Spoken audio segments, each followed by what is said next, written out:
Hello दोस्तों, स्वागत है आपका हमारे चैनल बायोवैदिक्स में। और आज हम लाए हैं आपके लिए एक और बेहद ज़रूरी वीडियो, जिसमें हम बात करेंगे इस नवरात्रि डायबिटीज़ के मरीज व्रत कैसे रखें। जी हाँ दोस्तों, अगर आपको डायबिटीज़ है और आप व्रत रखना चाहते हैं तो आपको कुछ नियमों का पालन करना पड़ेगा, कुछ बातों को मानना पड़ेगा, ताकि आपको ये व्रत नुकसान की जगह फ़ायदा पहुँचाएँ। और दोस्तों, आज दी जाने वाली जानकारी अगर आपको पसंद आती है तो प्लीज़ हमें लाइक, शेयर और सब्सक्राइब ज़रूर कीजिएगा।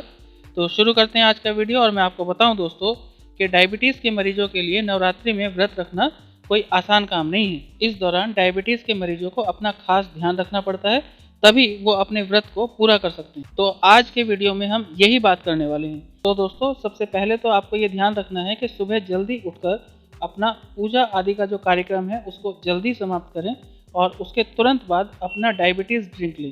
पूरे नवरात्रे आपको डायबिटीज़ ड्रिंक नहीं छोड़ना है। और नवरात्रों में जो आप डायबिटीज़ ड्रिंक है वो दूध और हल्दी लेना है दोस्तों। और मैं आपको बताऊं कि जब भी आप ये डायबिटीज़ ड्रिंक पिएँ तो उसमें 1 चम्मच शहद डालना ना भूलें, ये आपको बहुत फ़ायदा करेगा। फिर आप समझिए दोस्तों कि सुबह 10 से 11 बजे के बीच में आप फ्रूट्स ज़रूर खाएं, लेकिन ध्यान रखिए कि जो भी फ्रूट्स आप खाएं उनका ग्लाइसेमिक इंडेक्स लो कैटेगरी का हो, यानी कम हो। इसमें आप सेब खा सकते हैं दोस्तों, नाशपाती खा सकते हैं, अमरूद खा सकते हैं, या एक आधा केला भी खाया जा सकता है।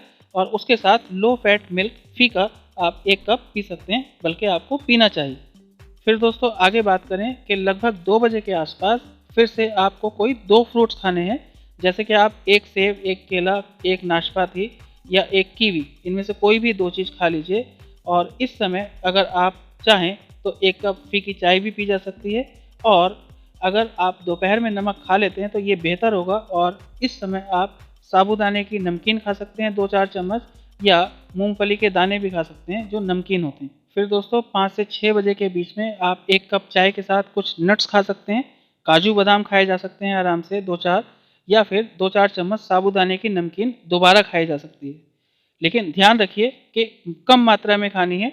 और फिर आगे बात करें दोस्तों कि शाम को 7 से 8 बजे के बीच जब आप अपना व्रत खोलना चाहते हैं तो ध्यान रखें कि किसी भी तरह की ओवर ईटिंग ना हो, यानी जब आपको भूख लग रही है तो आप ज़्यादा ना खाएं। और इस समय कोई भी हाई ग्लाइसेमिक इंडेक्स वाला फूड आइटम बिल्कुल ना खाएं दोस्तों, वरना आपका ब्लड शुगर लेवल तेज़ी से बढ़ जाएगा और फिर समस्या पैदा हो जाएगी। मैं आपको बताऊं दोस्तों, व्रत खोलते समय आप कुट्टू के आटे की रोटियां खा सकते हैं। अगर आप रोटियों को फ्राई करना चाहते हैं या फिर पराठे खाना चाहते हैं तो आप देसी घी का या फिर सरसों के तेल का इस्तेमाल कर सकते हैं, वो आपके लिए फ़ायदा ही करेंगे।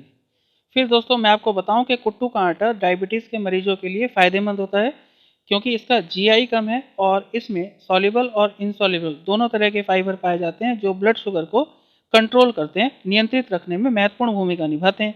फिर दोस्तों आपको ये भी समझना चाहिए कि शाम को कुट्टू के आटे की रोटी के साथ आप लो जीआई वाली सब्जियां खाइए, जैसे कि कद्दू खा सकते हैं, लौकी खा सकते हैं, कच्चा केला, कच्चा पपीता आसानी से खाई जा सकती हैं, कुछ भी खाइए, ये सब आपको बहुत फ़ायदा करेंगे।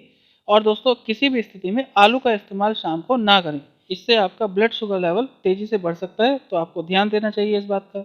फिर मैं आपको बताऊं दोस्तों कि शाम का खाना जितनी जल्दी खाएंगे उतना बेहतर रहेगा। और शाम के खाने के बाद आप 15 से 20 मिनट टहलना ना भूलिए, ये सबसे ज़रूरी काम है। आगे दोस्तों जान लेते हैं कि व्रत में सबसे ज़रूरी बातें क्या करनी है आपको। मैं आपको बताऊं कि सुबह का डायबिटीज़ ड्रिंक बिल्कुल नहीं छोड़ना है, और थोड़ी थोड़ी देर में कुछ ना कुछ खाते रहें। अगर आपका मन कर रहा है खाने का तो आप तुरंत कोई ना कोई फ्रूट ज़रूर खा लीजिए। और किसी भी स्थिति में शाम को आलू ना खाएं। जब आप दही खाएं तो लो फैट वाली दही खाएं। और शाम को जब आप खाना खाने बैठें तो किसी भी तरह की ओवर ईटिंग ना हो, इस बात का भी ध्यान रखिएगा। तो दोस्तों आज के लिए इतना ही, और वीडियो देखने के लिए धन्यवाद। और अगर आपको दी गई जानकारी पसंद आई हो तो प्लीज़ हमें लाइक और शेयर ज़रूर कीजिएगा। और अगर आप हमारे चैनल पर नए हैं तो प्लीज़ हमें सब्सक्राइब भी करें।